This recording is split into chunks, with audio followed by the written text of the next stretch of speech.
So, I'm from Guatemala. This is a public service announcement. That is where Guatemala is. Also, that is not where they keep the prisoners. That is called Guantanamo. Not the same place. So, Guatemala is right below Mexico.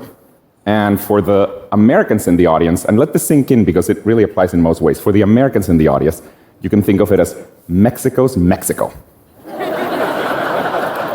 Just like the US doesn't want illegal immigration from Mexico, Mexico doesn't want illegal immigration from Guatemala. It's a smaller country. It's a poorer country. Mexico doesn't want illegal immigration from Guatemala. It's a smaller country. It's a poorer country. And, well, what can I tell you? It has much better Mexican food. Guatemala is a very poor country. And a lot of people talk about education as something that brings equality to different social classes. But I always saw it as the opposite, as something that brings inequality. Because what happens in practice is that people who have a lot of money can buy themselves a really good education and therefore continue having a lot of money, whereas people who don't have very much money barely learn how to read and write, and therefore never make a lot of money, and this is especially true in poor countries. Now, I was fortunate that I received a rich person's education, even though I didn't grow up rich. And it's because I'm an only child. And my mother, who was a single mother, spent all of her resources on my education. And this allowed me to come to college to the US and eventually get a PhD in computer science. Now, because of all of this, about 10 years ago, I decided that I wanted to do something that would give equal access to education to everyone. Oh, by the way, this is what I want to talk to you about today, giving equal access to education to everyone. At the time, I was a professor of computer science at Carnegie Mellon University, and I decided to work on this with my PhD student, Severin. The way my brain works, all of education is just too general of a problem. So I decided, let's start by teaching one thing. And then I started thinking, okay, well, what should we teach first? Should we teach math? I mean, we both loved math. Me and my co-founder, we both love math.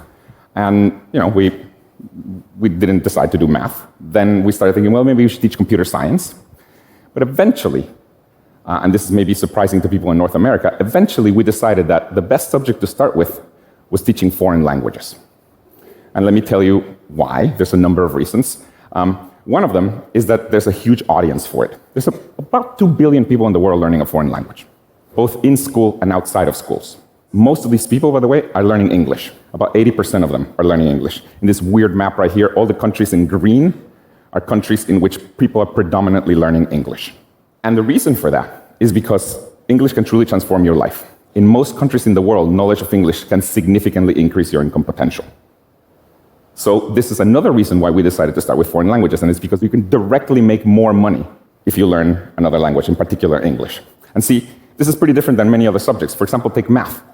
In the case of math, just knowledge of math does not increase your income potential, because usually you have to learn math to then learn physics, to then become a civil engineer, like that's how you make more money. Whereas with languages, if you were a waiter and you learn English, now you can be a waiter at a hotel and make more money. Innovation, and it is intense. So we decided, well, let's get started by teaching languages. Now, we also convinced ourselves that the only way to really reach a lot of people was by using a mobile phone, or a smartphone in particular. See, building schools all over the world is simply too expensive. On the other hand, most of the world's population already has access to a smartphone, and the trend is that that fraction is only going to increase.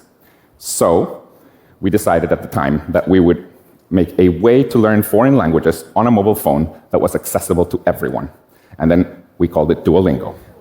Thank you. Now, in order to truly be accessible to everyone, rich and poor, Duolingo uses a freemium model to support itself. What that means is that you can learn as much as you want without ever having to pay. But if you don't pay, you may have to see an ad at the end of a lesson. Now, if you don't like ads, you can also pay to subscribe to turn off the ads. And it turns out that the vast majority of the revenue for Duolingo comes from people who pay to subscribe to turn off the ads. Now, who are these people who pay to subscribe to turn off the ads? Well, they're usually people, they're well-off people in rich countries like the US and Canada. Who are the people who don't pay to subscribe? They usually come from poorer countries like Brazil or Vietnam or Guatemala. So what I like about this model is that it is a small form of wealth redistribution because we're basically getting the rich people to pay for the education of everyone. So I like that. Yes. So great. So with smartphones, we can reach a lot of people, and we can even get the rich people to pay for the whole thing. This is great. However, if you're trying to deliver education with a smartphone, you run into a humongous problem. And it is that smartphones come equipped with some of the most addictive drugs that humanity has ever engineered. TikTok, Instagram, mobile games. See, delivering education over a smartphone is like hoping that people will eat their broccoli, but right next to it, you put the most delicious dessert ever made. If you really want to deliver education to everyone, not only do you have to make it accessible, but also you have to make it so that people want to actually learn. And with Duolingo, we've been able to do this. And at the highest level, the way we've done this is by making the broccoli taste like dessert.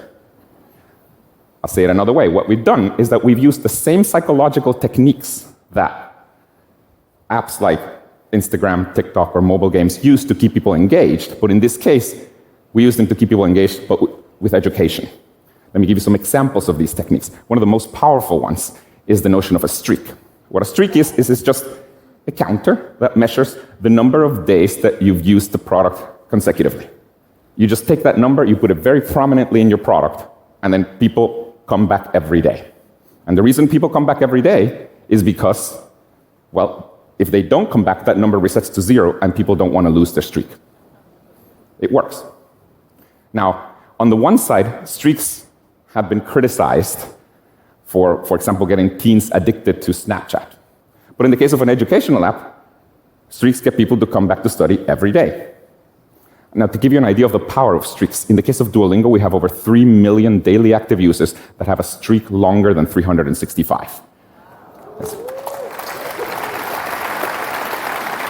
That means they haven't missed a day in the last year or longer. Now, fun fact about streaks. What country do you think has the longest average streaks? Bạn có biết, dưới đây bạn có thể yêu thích tra từ, lưu từ. For an educational app. It's Japan. Of course. Shortest average streaks? Latin America, baby. But we're fun. Hey, we're fun.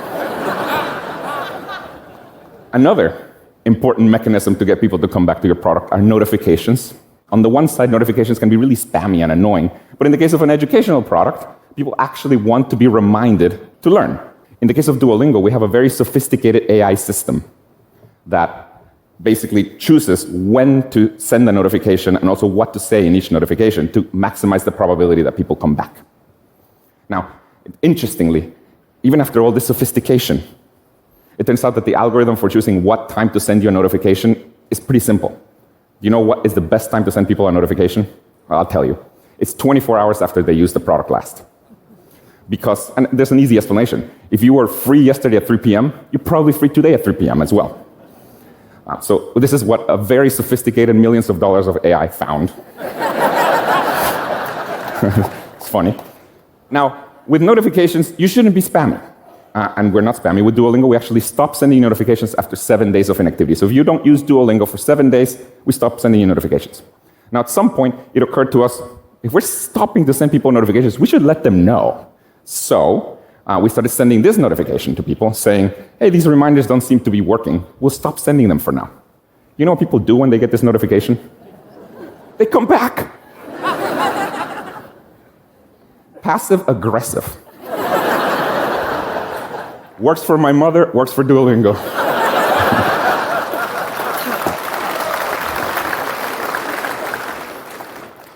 These passive-aggressive notifications are really good at getting people to come back because they feel like our green owl mascot has given up on them.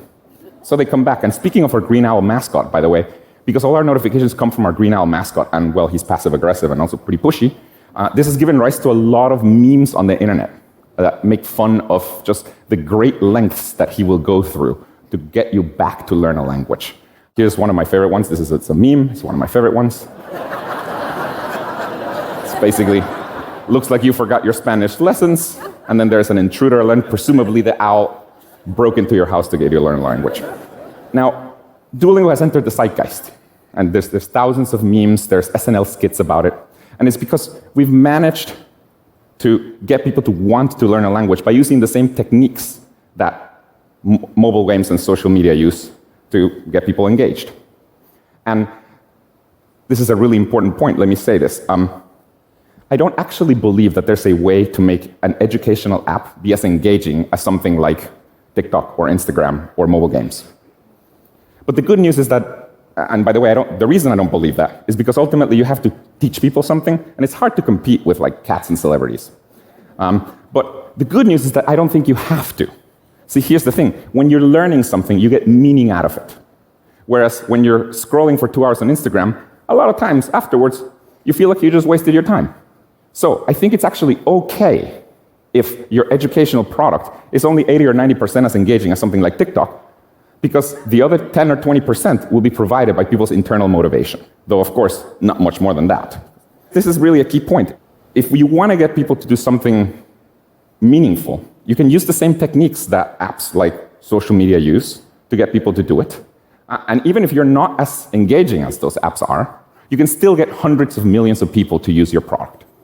In the case of Duolingo, for example, there are more people learning languages on Duolingo in the United States than there are people learning languages across all US high schools combined. And this is true in most countries in the world.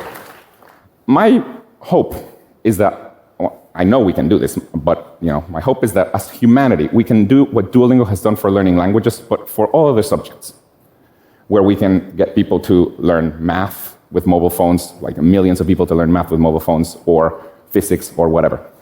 I hope for a future in which screen time is not a bad thing, in which we can deliver high-quality education to everyone, rich or poor, using a mobile phone. But the single most important thing that I can end this talk with is a reminder to please, pretty please, I beg you, do your language lessons today. Thank you very much. Thank you. Do your language lessons today. Thank you very much. Please, pretty please, I beg you, do your language lessons today. Thank you very much. Thank you.